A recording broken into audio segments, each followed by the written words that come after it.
So recently I made a video about the Vivo X200 and showcasing the camera performance combined with of course the Vivo X200 Pro. But today's video is only gonna focus on the X200 because I feel like it really matters to showcase what the lower price version can also do when it comes to the cameras itself. So let's dive into the video and talk about the Vivo X200 Pro and the camera capabilities so far, because of course it's very cloudy, so there are limited situations that I can have and showcase, like for instance dynamic range. Either way, let's dive into the video. So the newly released Vivo X200. Before we start with my impressions so far, let's have a quick look at the camera hardware. We get a 50 megapixel main sensor with an f-stop of 1.6, 23mm equivalent and a 1/1.56 inch sensor size. We get a 50 megapixel periscope with an f-stop of 2.6, 70mm equivalent and a 1/1.95 inch sensor size. A 50 megapixel ultra wide with an f-stop of 2.0 and 15mm equivalent. And for the sensor size, it's a 1/2.76 inch sensor size. Now naturally with the Vivo X200 you're paying a bit less compared to the Vivo X200 Pro, but how does it perform camera wise? Naturally there are limitations in different situations I've tested, which makes it a bit harder to, for instance, judge dynamic range, simply because we just have clouds these days. But we should start as friends, where I had my first experience with of course this Vivo X200. And I really want to start with the shot of this dog taken in portrait mode. Now this dog had all kinds of expressions, as you can see, and moved around quite a bit. But the shots taken on it are very natural. Now sure, it's a bit brighter than normal and a bit less warm than what it naturally was. As you can see with, for instance, the shot on my Canon R8. It came pretty close to reality, apart from the warmth of it and of course the brightness as stated. Sure, of course it's losing out to the R8 in detail, but that's not why I'm showing it. Now during these shots in France, I will say I didn't play around with the sharpness, contrast, brightness and saturation slider because I wanted to showcase the performance on how it would be from the get-go. And that is noticeable. You will see for instance that by default the X200 is a bit sharper, with it being over sharpening a bit more than I would like it. But having that option to turn that down comes in really clutch, but we'll get to that. If we ignore the sharpening even more so with the zoom itself, that yes cannot compete with the Vivo X200 Pro, it still does a good job. Color wise it's good, but I would advise not really to go past that 10 times zoom. In general I wouldn't with a lot of phones, but with the Vivo X200 you do lose out some of that quality when zooming in that kind of level. Sure, it really depends on what kind of shot you're taking, but for me I naturally don't really go past the 10 times. Even with phones like the Vivo X200 Pro, I really don't feel like that makes a lot of sense. So shooting so far with the new Vivo X200 and X200 Pro, I really like the new landscape mode a lot, especially in these situations. Sure, there are some situations, where I would say it processes a little bit off, but that's mainly if it's not really landscape. So then I wouldn't use it. But when it comes to the landscape mode and using it in these situations, it's really good. Hopefully you can properly hear me because it is quite windy and my hands are freezing. You know, gotta get the shots. Now in my city Arnhem in the Netherlands we have a really nice older gentleman house design, as we would call it in the Netherlands. Herenhuizen we call them. It's an older style of home and honestly far more beautiful than our modern buildings. This means you can create some amazing shots of them, but even more so when the sun is setting down around Christmas time, with the warm lights giving you that really cold month vibe. So, how did the Vivo X200 do in these kinds of settings? Now I have turned down the sharpening about 25 compared to what I started with in France, and I think it's noticeable, but I still need to work on really getting it where I want it to be, especially with the brightness and the contrast itself. Now when using the ultra wide, details are okay, but you will see some softer spots around the edges itself depending on what you're shooting. Also it's more contrasty than the main sensor and sometimes more bright than a main sensor. In terms of capturing the colors, it gets really close to reality. It's not spot on with it being slightly off in the yellows, but the contrast is done well and it still gives that warmer feeling that I'm looking for in these kinds of shots. And overall it captured the scene really well and it reflects pretty close to what the reality of it was. 4K 60 frames per second.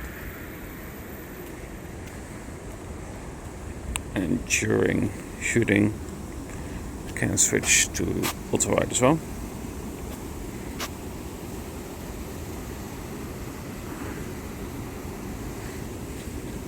And actually zooming in as well, 2 times, 10 times.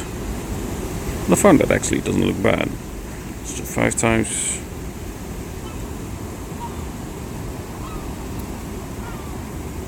And back to 1. So right now, while capturing these kinds of shots, I think that the Vivo X200 is really holding its own when it comes to the camera system of it. It is a little bit harder to obtain this kind of phone, and I think that's the downside for a phone like this, because it isn't easy to get, and that's something that you have to take in account. But if you do have the possibility and you want to save a little bit of money, then X200 is one of those phones so far that has impressed me. But I do need to test it out to give you a full review. This is why I call this like my initial impressions so far. Now for the low light shots, I went to Doesburg, which is quite close to Arnhem itself, and it's still of course in the Netherlands. I will say it's quite dark here, and that makes it very challenging for a lot of phones. But how did the Vivo X200 do when it comes to these kinds of situations?